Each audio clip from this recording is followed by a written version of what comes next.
We left St. Andrew yesterday and made the short, I guess it was about an hour and 15 minutes or so, tour on over to just outside of St. John. Yep, we're in New Brunswick. It's the first Providence as you cross from Maine into Canada. And we're continuing on our Atlantic Providence tour, where we're going to see not only New Brunswick, but Nova Scotia, Prince Edward Island, and Quebec.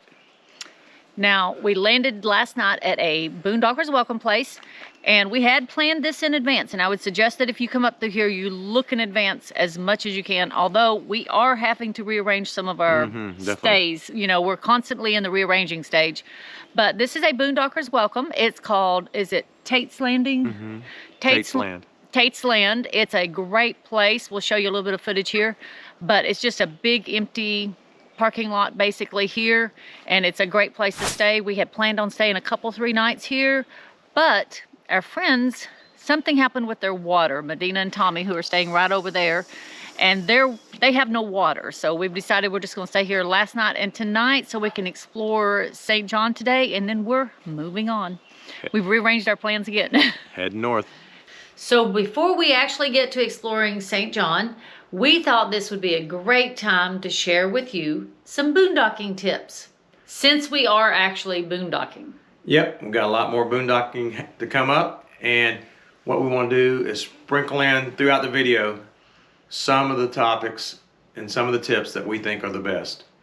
And also, if you've got a tip that we missed, let us know, or which tip do you think is the most important? I'm Lynn. And I'm Danny. Welcome to RV America. The original RV America. Let's get at it.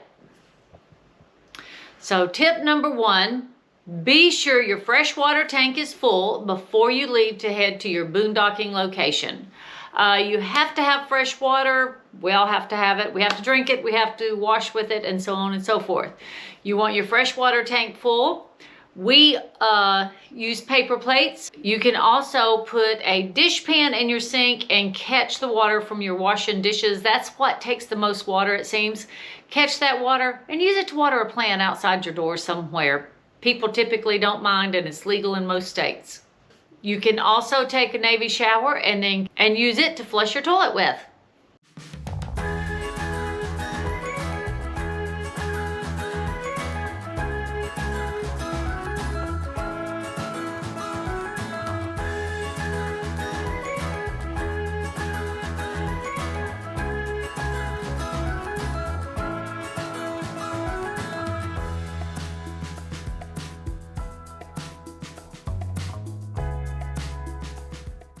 So I want to say this is the most confusing place I have ever driven in my life.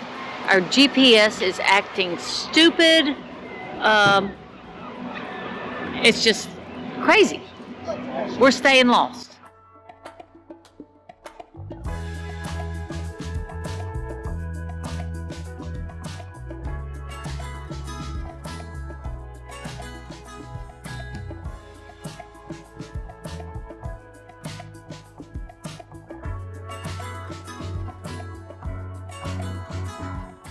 After wandering around downtown, we have come across a place called Cask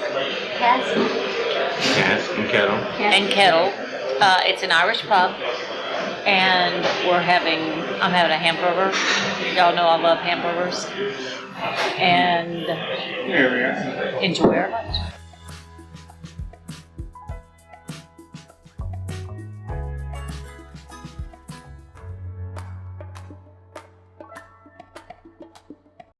So the second tip is boondocking safety. Number 1, let someone know where you're at. Give them your GPS location. We use the app called Life 360. It automatically gives them our information where we're at, and we give that to friends and family so they know where we're at, and that helps keeps it safe. The other thing, be aware of wildlife. They're out there, so make sure you're practicing safety, including keeping your garbage put up and your food out of reach. Another thing to think about is campsite safety.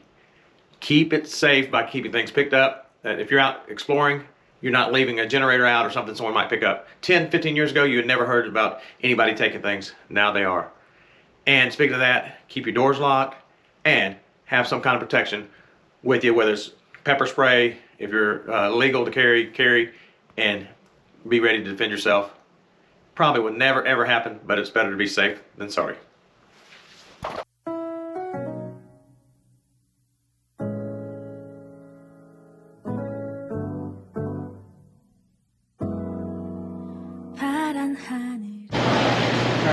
After much confusion and searching and driving round and round and round, we finally found the city market, and it smells really good in here.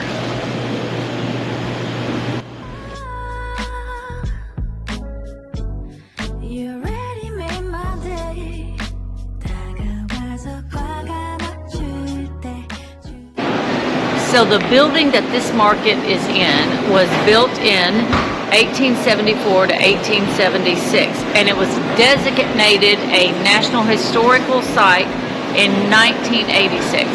It's been here for a really, really long time, and it's a really cool building.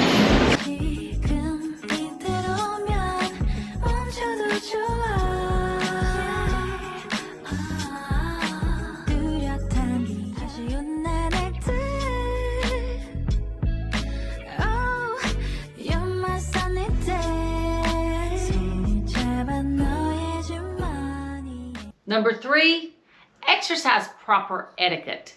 Know where you can camp and the regulations of the area that you're staying in. Don't get too close to your neighbor. They're out there because they want to be by themselves, chances are. Also, pick up, take out what you bring in. Don't leave trash laying around. You'll ruin it for the rest of us when you do that.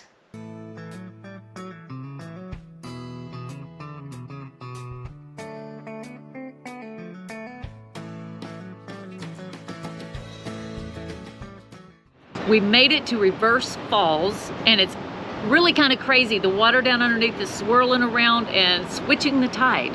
Yeah, it's called Reverse Falls Rapids. It's where the Bay of Fundy is coming up on a high tide, which is pushing the water back up to the St. Lawrence River.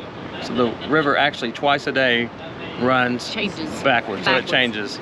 Crazy. So much power. This bay will rise up to like over 30 feet in certain areas, and there's more water that comes up and down, rises up and down than all the rivers total in the world. So it's that much water that's being changed out during a tide. So that's why the river's going backwards right now.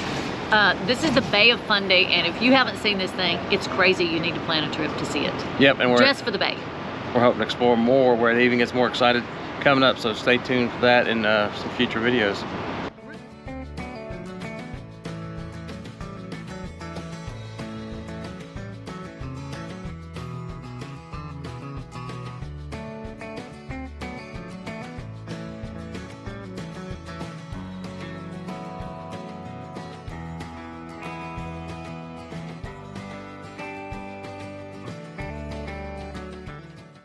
So it's really cool that I have my friend here to share all these great big adventures with.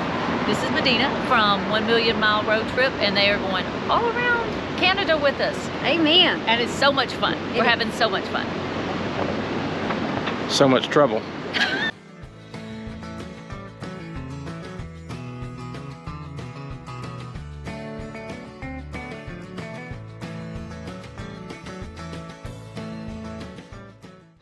So you might be wondering why this is called a falls when we actually only see a rapids.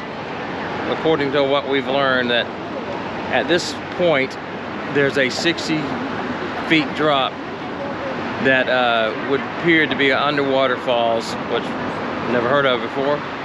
But in centuries ago, this was a falls here, but as the water has changed, it is now no longer a falls.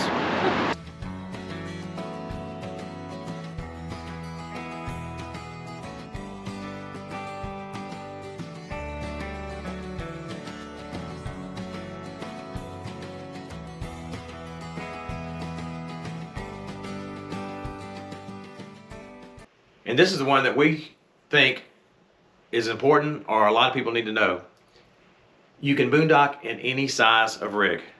A lot of people think, I need a truck camper or a small van. You can boondock in any size, from a fifth wheel to a Class A and anything in between. Just know that a camper truck is probably going to go a lot farther and deeper in the woods than you can. But some things you can do is, number one, use Google Earth or Google Maps to check out the area you're wanting to camp in to see if you will fit, see what the roads might look like. Another thing you can use is an app called iOverlander. They also have a website, and the users will check if that site is big rig friendly. Now always double check it by using that Google Earth or Google Map. And remember, scout ahead with your tow car. Let your Jeep or your other vehicle go out and check out that road before you go down it. You don't want to get somewhere that you get stuck or can't turn around and get back out. So use the scout car. We're at the Little Pro River, and guess what they used to use to cross this river? We love covered bridges. This one was built in 1910. Let's go check it out.